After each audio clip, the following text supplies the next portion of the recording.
মাত্র ৩টি হাঁড়িতে চলছে রান্নার আয়োজন, কিন্তু অপেক্ষায় শত শত ক্ষুধার্ত মুখ।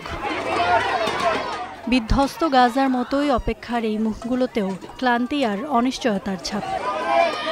এদের অনেকের জন্যই এটাই দিনের একমাত্র খাবার, সেটাও কেউ পাবে, আবার কারো ভাগ্যে জুটবে না কিছুই।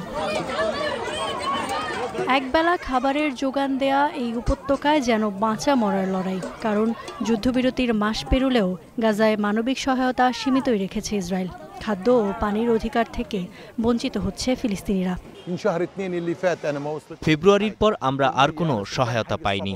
আমি গাজার সাবরা এলাকায় থাকি। এখানে বিশুদ্ধ পানির খুব অভাব। লবণাক্ত পানি দিয়ে গোসল করি, তাও 2 দিনে একবার। প্রতিটা দিন আমরা সীমাহীন কষ্টের মধ্য দিয়ে যাচ্ছি। বিধ্বস্ত পুরো গাজা উপত্যকা, এই ভূখণ্ড আজ পরিণত হয়েছে বিশ্বের সবচেয়ে বড় উদ্বাস্তু শিবিরে, যেখানে খাদ্য, পানি, আশ্রয় সবই অনিশ্চিত। কথা ছিল যুদ্ধবিরতির দ্বিতীয় ধাপে শুরু হবে গাজা পুনর্গঠনের কাজ, কিন্তু সেখানেও অনিশ্চয়তা। উল্টো গাজায় তৈরি করা ইসরায়েলের কথিত হলুদ সীমারেখার কাছে গেলেই গুলিতে প্রাণ যাচ্ছে ফিলিস্তিনিদের। আমরা এখনো বাস্তুচ্যুত, থাকার মতো একটা তাঁবু পর্যন্ত আমাদের নেই। বাকি মৌলিক চাহিদার কথা নাই বা বললাম। ইসরায়েল প্রথম ধাপের যুদ্ধবিরতি পুরোপুরি বাস্তবায়ন করছে না, দ্বিতীয় ধাপের তো প্রশ্নই আসে না। এত সব হতাশার মধ্যেও স্বাধীন ফিলিস্তিনের স্বপ্ন বাঁচাতে এগিয়ে এসেছে ফ্রান্স। ভবিষ্যৎ ফিলিস্তিন রাষ্ট্রের জন্য একটি সংবিধান প্রণয়নে সাহায্য করার ঘোষণা দিলেন ফরাসি প্রেসিডেন্ট। এ লক্ষ্যে ফ্রান্স ও ফিলিস্তিনিদের নিয়ে একটি কমিটি গঠনের কথা বললেন তিনি। এই কমিটি সাংবিধানিক, প্রাতিষ্ঠানিক ও সাংগঠনিক সহ সব রকম আইনি দিক নিয়ে কাজ করবে। একটি নতুন সংবিধান প্রণয়নে সহায়তা করবে, যার খসড়া প্রেসিডেন্ট আব্বাস আমাকে উপস্থাপন করেছেন। এর লক্ষ্য হবে ফিলিস্তিন রাষ্ট্র গঠনের জন্য প্রয়োজনীয় সব শর্তগুলো চূড়ান্ত করা।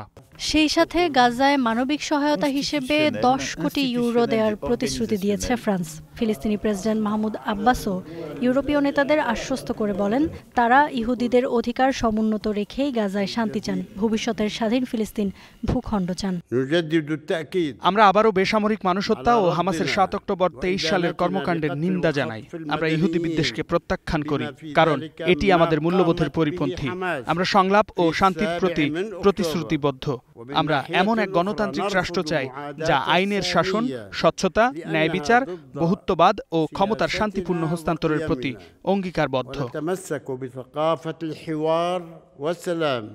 গেল সেপ্টেম্বরে ফ্রান্স, ব্রিটেন, কানাডা ও অস্ট্রেলিয়া ফিলিস্তিন রাষ্ট্রকে স্বীকৃতি দেয়। ফ্রান্সের এই পদক্ষেপ সেই স্বীকৃতিরই অগ্রবর্তী পদক্ষেপ। Iffat Khandakar, Star news.